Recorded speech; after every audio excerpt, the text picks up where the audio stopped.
चल गया। लिखिए a point P divides the line segment joining the points. A point P divides line segment joining the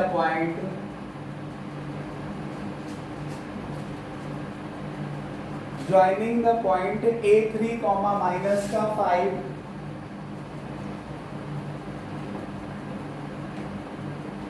B3 comma minus का 5 and B minus 4 comma 8।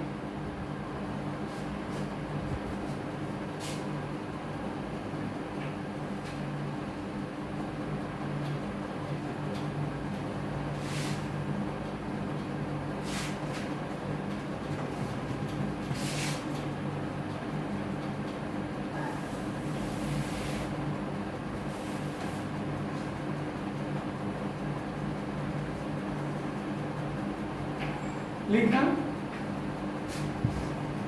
क्या लिखा आप लोगों ने?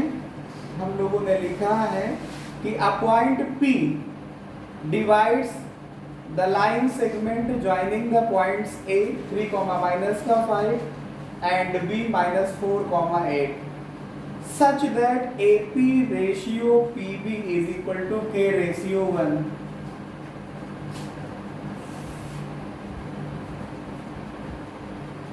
AP ratio PB is equal to K ratio 1 and the point P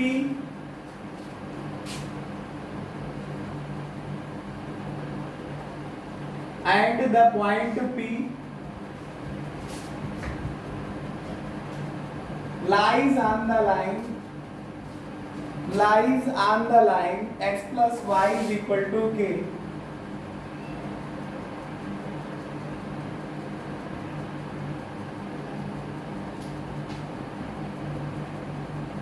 Then find the value of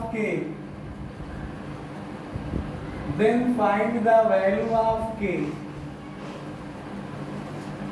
जो आपके पास question है उस पर एक बार फिर से फोकस करिए और समझिए कि the point P divides the line segment AB। मतलब जैसे अगर आप इसको समझिए कि जो AB को मिलाने वाला लाइन सेगमेंट है, जिसको लाइन सेगमेंट AB कहा जा रहा है, इस पे कोई पॉइंट P है। यही तो हुआ कि point P divide the line segment joining the point A and B such that AP ratio PB is equal to K ratio 1 या AP upon PB is equal to K upon 1। तो कहा जा रहा क्या? आपसे कहा ये जा रहा है कि कोई बिंदु A और B है, उनको मिलाने पे जो लाइन सेगमेंट रेखाखंड बनता है उस पर कोई बिंदु P है। कैसे है? सच दैट इस प्रकार है। किस प्रकार है कि AP का रेशियो PB के साथ निकालोगे तो K रेशियो 1 आ जाएगा। तो AP का रेशियो PB के साथ, तो ये हुआ K ratio 1। AP PB K ratio 1। और कह रहे हैं कि जो पॉइंट ये P है, इस पे कोई लाइन है। कौन सी लाइन है? x प्लस वाई बराबर 0। कल इस तरह के क्वेश्चन मैंने आप लोगों को कराए हैं। x plus Y is equal to 0, then find the value of k, तब k का मान ज्ञात कीजिए। x plus Y is equal to 0, x plus Y is equal to 0, then find the value of k। x plus y is equal to 0, then find the value of k। मैंने साफ साफ लिखा कि बिंदु जो P है रेखा x plus y बराबर 0 पर है। इसका मतलब point P lies on the line x plus y is equal to 0, then find the value of k। अब आपको पहले P का कोऑर्डिनेट निकालना होगा। अगर हम जिस तरह से पढ़ते अभी तक आए हैं उसके हिसाब से चले तो यहाँ पर हमको क्या मिल रहा है? पहला पॉइंट x1 y1, ये इसको 3 और माइनस का 5 कह सकते हो।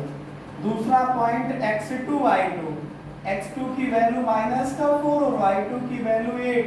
और जो आप लोग रेशियो लेते हो m1 रेशियो m2, वो क्वेश्चन में आज दे दिया है कि रेशियो 1, और तब आपको पॉइंट P का कोऑर्डिनेट चाहिए। ठीक है, देन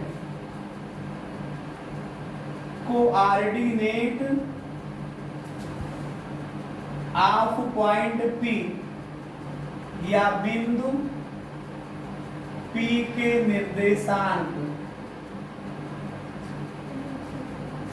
क्या है? पॉइंट P का निर्देशांक आप लिखोगे x की value m1 x2 plus m2 x1 अपान m1 प्लस m2। समझ रहे हो? यहाँ पे वैल्यू पुट करो m1 की वैल्यू k है, x2 की वैल्यू माइनस का 4 है, प्लस m2 की वैल्यू 1 है, और x1 की वैल्यू 3 है, अपान m1 प्लस m2 मतलब k प्लस 1। तो अगर आप लोग इसको देखोगे तो ये आएगा क्या? इसको समझिएगा, इसको समझिए। x की वैल्यू आई हमारे पास, इसको मल्टीप्लाई करो, माइनस का 4k, 1 को 3 से मल्टीप्लाई करो 3 आया, अपान k प्लस 1 आ गया। ठीक है, इसी तरह से सिमिलरली, इसी प्रकार, इस प्रकार, इसी प्रकार y आप लोग निकाल लो, y की value m1 y2 plus m2 y1 अपान में m1 plus m2।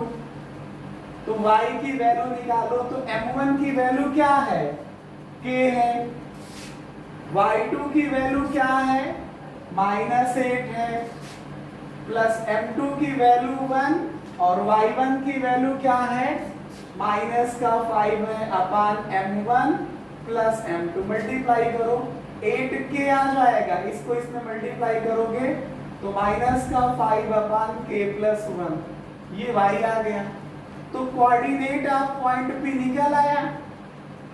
Coordinate of point P, बिंदु P के निर्देशांक क्या आ गए? पहले x लिखो, माइनस का 4k प्लस 3 अपान k प्लस 1, फिर y की वैल्यू लिख दो, तो 8k माइनस का 5 अपान k प्लस 1।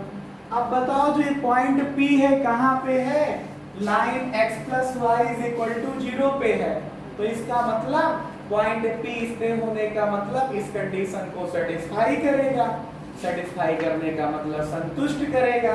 मतलब ये है कि x की वैल्यू जो निकाला आपने वो, और y की वैल्यू जो निकाला आपने वो, उसको यहाँ पे रख दो तो बोथ साइड इक्वल आ जाएगा। ठीक है, इसी बात को लिखेंगे कि since point P lies on the line x plus y is equal to 0, इसका मतलब हुआ कि x plus y is equal to 0 में हमने जो x की और y की वैल्यू निकाली है, इसको रखेंगे तो दोनों साइड इक्वल आएंगे। तो रखते हैं, x की वैल्यू क्या रखोगे? माइनस का 4k प्लस 3 अपान k प्लस 1, प्लस y की वैल्यू 8k माइनस का 5 अपान k प्लस 1 इक्वल्स टू 0। अब आप यहाँ पे देखें, आप यहाँ पे देखें, दोनों के आपके पास डिनोमिनेटर इक्वल हैं, तो इसको ऐड कर लीजिए न्यूमरेटर को। माइनस का 4k plus 3 plus 8k minus का 5 अपान में आ जाएगा k प्लस 1 इक्वल्स टू 0। इसको सॉल्व कर लेते हैं। और ये आपके पास k प्लस 1 को अगर आप इधर ट्रांसफर करोगे, 0 से मल्टीप्लाई होकर के क्या दे देगा? 0 दे देगा। तो यहाँ पे माइनस का 4k प्लस 8k मिलकर के क्या आएगा? 4k प्लस का, ये माइनस का 4k प्लस 8k मतलब प्लस का 4k, प्लस का 3 माइनस का 5 मिलके माइनस का 2 आ जाएगा इक्वल्स टू 0। तो यहाँ से 4k निकालोगे तो 2 को ट्रांसफर कर लो तो प्लस का 2, तो k की वैल्यू निकालोगे तो 2 अपान 4 मतलब 1 अपान 2, यही आपका आंसर हो जाएगा। Hence required value of k is equal to 1/2। अतः k का आवश्यक मान जो होगा वो क्या होगा, 1/2 होगा जाकर के।